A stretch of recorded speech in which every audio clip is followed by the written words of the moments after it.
यादव जिंदाबाद जिंदाबाद जिंदाबाद जिंदाबाद जिंदाबाद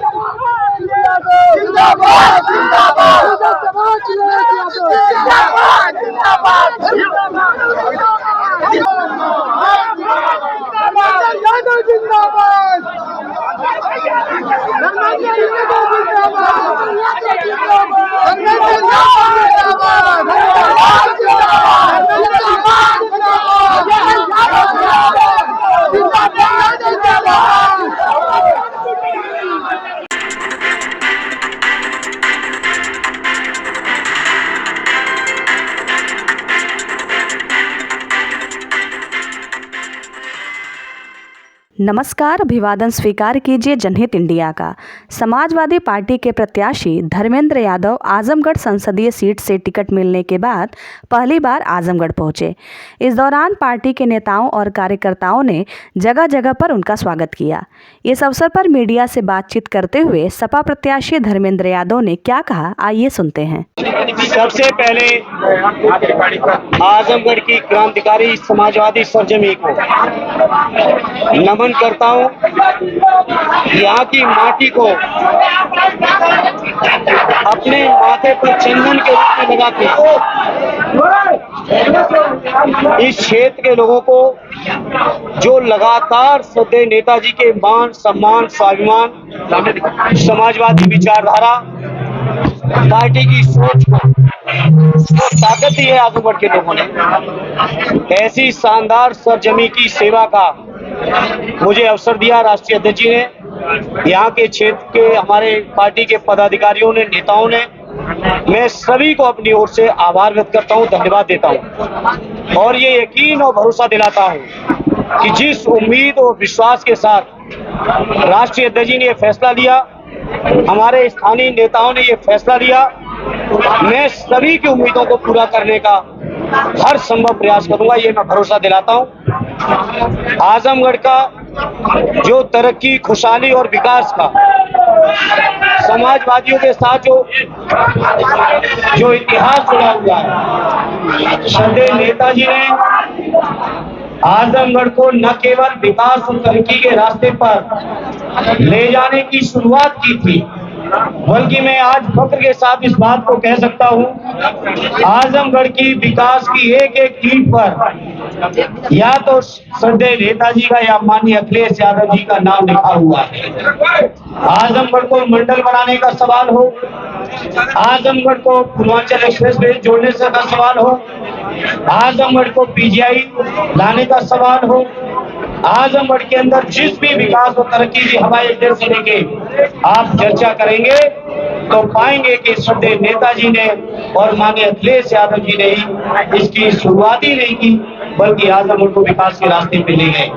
जहां एक और नेताजी और माननीय अखिलेश जी या समाजवादी नेताओं ने लगातार आजमगढ़ का ख्याल रखा, वही फख्र के साथ मैं इस बात को कहता हूं, चाहे कितनी भी चुनौतियां रही हो, आजमगढ़ के जनमानस ने कभी समाजवादियों को कमजोर नहीं होने दिया।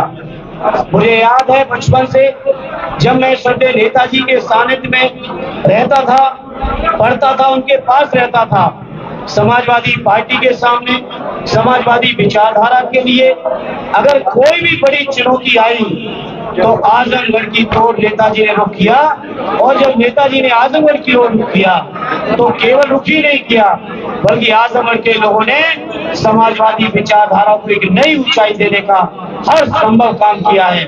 और मैं समझता हूं मेरे जैसे या किसी भी समाजवादी कार्यकर्ता के लिए आजमगढ़ जैसी शानदार सरजमी की सेवा का, आजमगढ़ के लोगों के बीच रहने का अगर कोई मौका मिलता है तो मैं समझता हूँ उस कार्यकर्ता का सौभाग्य है, ये फख्र का विषय है हमारे लिए। इसलिए आज इस मौके पर जहाँ स्वर्गीय रामबच्चन जी, स्वर्गीय चंजी जी, स्वर्गीय राम नरेश जी से लेके श्रद्धेय नेताजी ने क्षेत्र के लोगों की सेवा की हो, आदरणीय राष्ट्रीय अध्यक्ष जी के मान सम्मान को जिस क्षेत्र के लोगों ने बढ़ाया हो, ऐसे अपने क्षेत्र के लोगों के बीच मैं भरोसा और यकीन दिलाता हूँ आप सबके माध्यम से, मीडिया के लोगों, आपके माध्यम से, कि आजमगढ़ के लोगों आपकी तरक्की और आपकी खुशहाली में हम अपनी ओर से कोई कसर नहीं रखेंगे। एक अलग बात जो आजमगढ़ में है जो हो सकता है कुछ दिनों में ना हो, वो एक अलग तेवर है।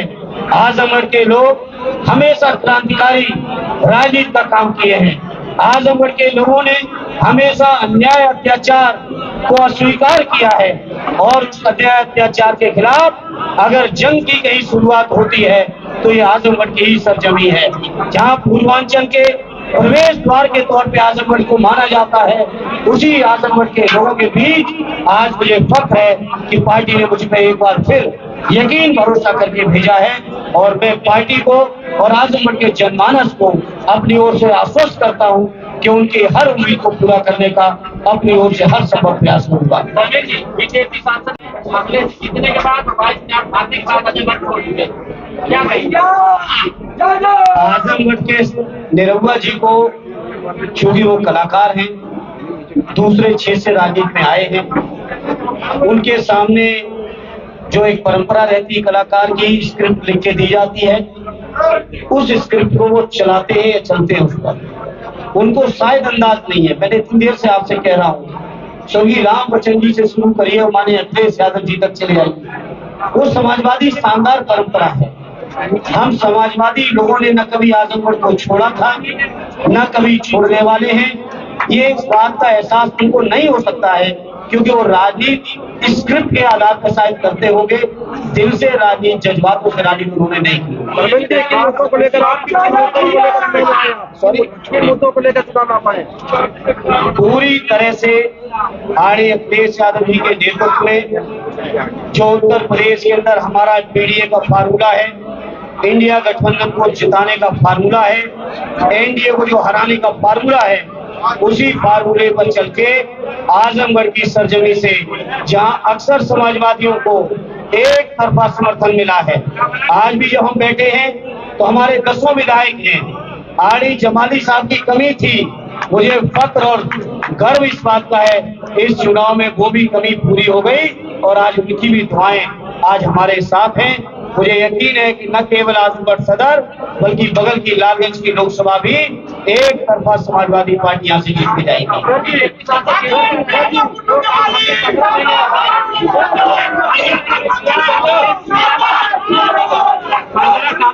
15 महीनों में इस बात की भाजपा की चुनौती को आप कैसे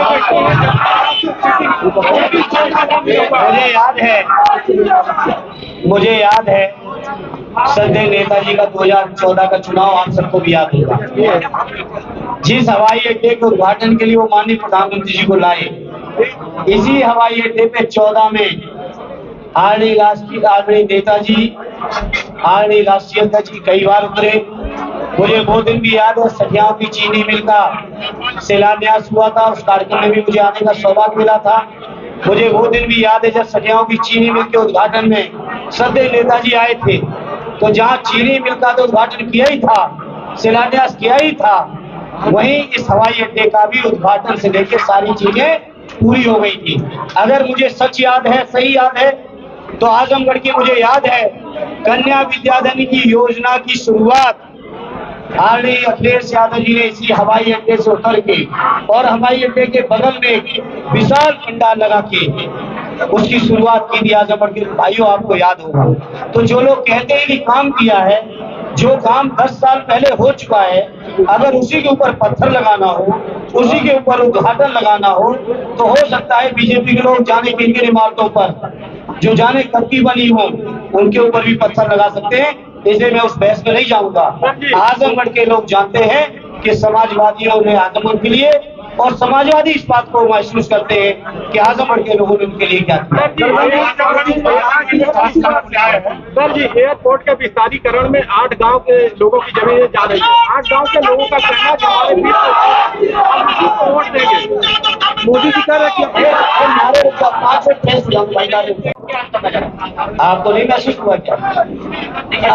यहाँ की जनता को कैसे आश्वस्त करेंगे कि उनकी समस्या डायरेक्ट सुनेंगे? बिल्कुल सुनेंगे, सुनी है, और यहाँ की जनता को यही यकीन न होता तो हमारे 10 के 10 विधायक यहाँ की जनता के आशीर्वाद से कैसे जीतते? धर्मेंद्र जी, लगातार हर चुनाव पर चुनाव देश में, प्रदेश में कहीं भाजपा के लोग जीते होंगे, लेकिन आजमगढ़ के लोगों ने कभी बीजेपी के लोगों को जीतने नहीं दिया।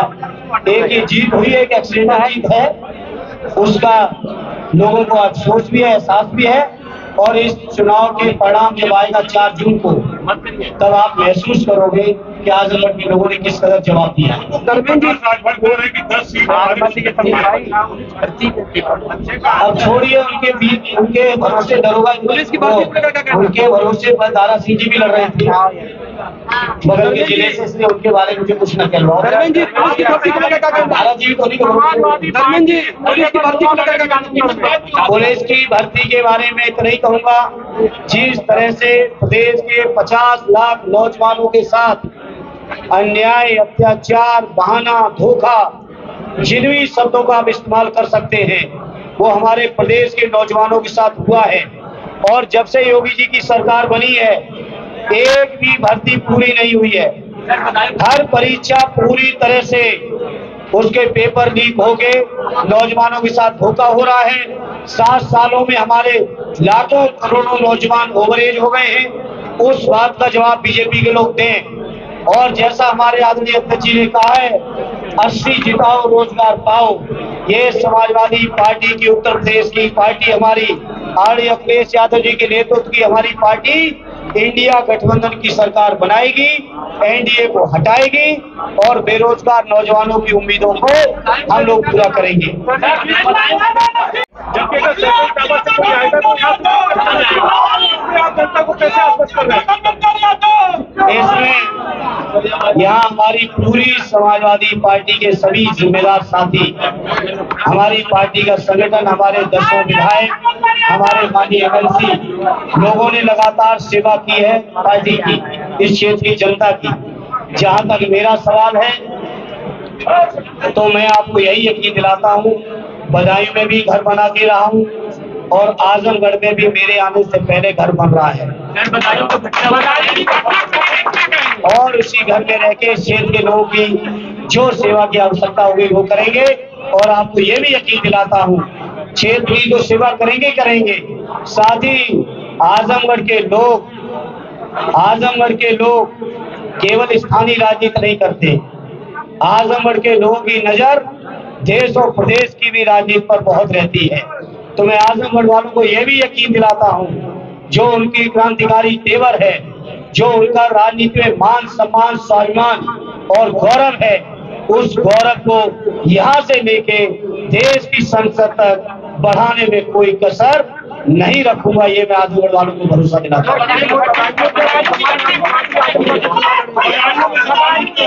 देखिए, दुर्भाग्यपूर्ण घटना है,